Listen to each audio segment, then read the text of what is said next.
안녕하세요, 영호입니다. 오늘은 우리가 데브시스터즈 오랜만에 좀 함께 보려고 합니다. 현재 주가가 6만원까지 깨지면서 이제 5만 9천원대를 보고 있는데요. 많은 분들이 이제 최근 어떤 그런 전저점 그리고 정고점 이 6만원대 중반을 좀 의미 있는 지지선이다라고 생각을 하셨을 것 같습니다. 이 가격대에서 주가가 쭉 상승하다가 이 가격대에서 막혀서 저항을 받다가 여기를 뚫고 나서부터 다시 쭉 상승을 했고요. 그 이후에 이제 작년 3월 이후에 한번 반년 정도 이제 하락을 하다가 이 가격대까지 내려온 이후에 다시 한번 정고점을 돌파하는 미친 듯한 상승을 보여줬습니다. 데브시스터즈는 이제 재작년 초부터 해서 작년 한 3월까지 한 번에 이제 큰 파동이 있었고요. 이때 뭐 한 15배 올랐죠. 그러나서 조정이 6만원대까지 나온 이후에 여기서 다시 한번 한 3배 정도 오르면서 주가가 이제 오르면서 두 번의 이제 큰 파동이 있었습니다. 그 두 번의 큰 파동의 모든 좀 중요한 역할을 했었던 상승을 할 때는 저항, 하락을 할 때는 지지, 이렇게 중요한 역할을 했었던 6만원대 중반이기 때문에 이 가격대를 많은 분들이 이제 좀 이제 지지선으로 좀 생각을 하고 있을 것 같습니다.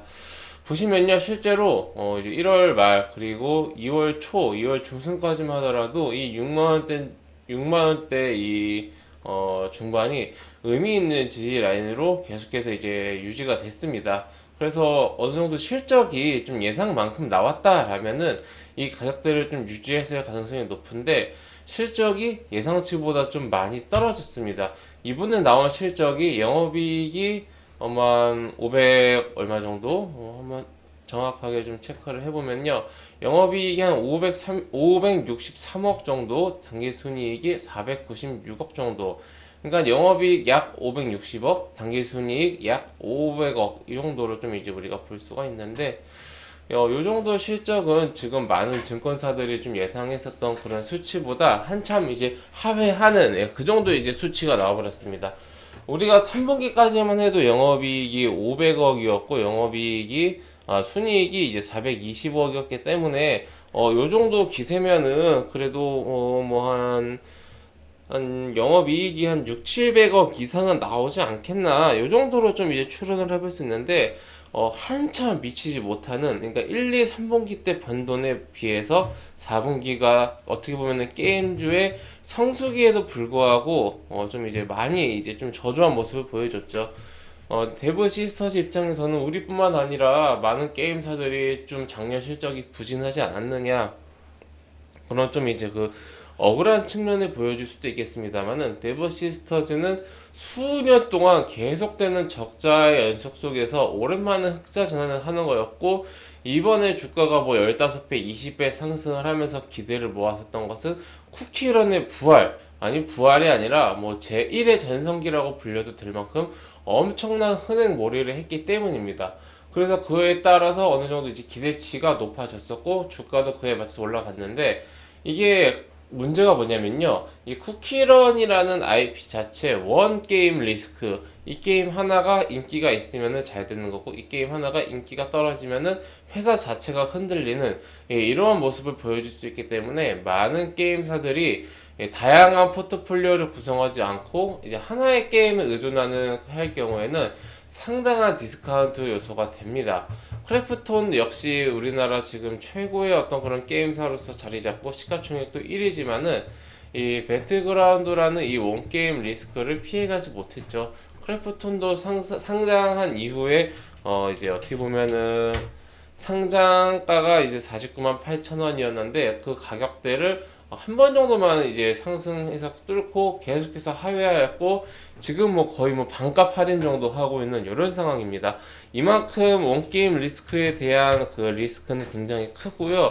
실제로도 3분기에 실적이 잘 나왔으면 모를까, 실적이 꺾이면서 거봐라, 쿠키런 인기 떨어지면 이 회사는 다시 힘들어진다, 이러한 좀 리스크, 이러한 좀 우려감이 생길 수밖에 없는 그러한 좀 시점이다. 이렇게 좀 말씀을 드리고 싶고, 요 가격대에서 우선은 6만원대에서 한번 꺾어서 내려온 상황이기 때문에 요 가격대를 유지하고 다시 한번 6만원 중반대 위로 올라가는지 여부를 우리가 좀 체크할 필요가 있겠다. 이렇게 생각이 들고요. 글쎄요, 쉽지는 않아 보입니다. 지금 어떠한 그 돌파구가 있을까요? 쿠키런 IP를 이용한 다양한 포트폴리오를 구성한다라는 건데, 게임이라는 게 하루 이틀 아침에 뚝딱 하고 나오는 것도 아니고 뭐 짧으면 뭐 1, 2년 길면 뭐 5년, 10년까지도 개발 기간이 되기 때문에 쿠키런의 어떤 그런 성공 신화를 지금 바로 오래 이어갈 수 있기는 쉽지는 않아 보입니다. 하지만 그 이 쿠키런의 성공과 지금 실제로 수치가 나오고 있기 때문에 주가가 하염없이 떨어지진 않을 겁니다. 적정 PER이 한 10배다라고 한다라면은 10배 너무 적습니다만은 어쨌든 좀 소외된 게임주들 중에서 좀 실적 잘 나가고 원게임 리스크 있는 그런 기업들은 한 PE 한 10배에서 12배 정도 주니까요. 한 12배 정도 준다 하면 시가총액 뭐 한 6천억 정도. 그럼 여기서부터 주가가 뭐 한 10%에서 뭐 한 15% 정도 더 하락한다고 하더라도 뭐 사실은 지금 할 말이 없는 그런 시점입니다. 주가가 5만 원대에서 잘 지지하는 점을 확인하시면서 옆으로 횡보하는 모습 좀 먼저 확인을 해야 합니다. 옆으로 횡보하는 모습 체크 이후에 그 이후에 회사 단순히 기술적 반등 정도 나올 거예요. 뭐 NFT도 한다 그러고 뭐 이것저것 한다고 하기 때문에 이슈에 따라서 단순하게 뭐 기술적 반등 정도는 나오겠지만은 그것을 넘어서 다시 한번 상승 추세로 가기 위해서는 회사가 좀 이제 후속작들을 좀 이제 많이 내놓고 그것들이 흥행을 하면서 원게임 리스크에서 탈피할 필요가 있습니다. 우리 데브시스터즈 투자자님들 그리고 이제 관심 있는 분들은 참고하셔서 대응 잘 하셨으면 좋겠고요. 대응선으로는 5만원에서 55,000원 잡아드리도록 하겠습니다. 네, 회원님들 저는 무료 카톡방 운영하고 있습니다. 영상 하단에 있는 링크 혹은 댓글에 있는 링크 아무거나 클릭하시면 제가 운영하고 있는 무료 카톡방으로 바로 입장하실 수가 있으십니다. 해당 무료 카톡방은 100% 무료로 운영되는 공간이오니 궁금하신 분들은 입장하셔서 앞으로 저와 함께 건전하고 건강한 주식 투자 계속해서 이어나가시기 바랍니다. 네, 그럼 이것으로 오늘 영상 마치고 또 다음 시간에 뵙도록 하겠습니다. 감사합니다.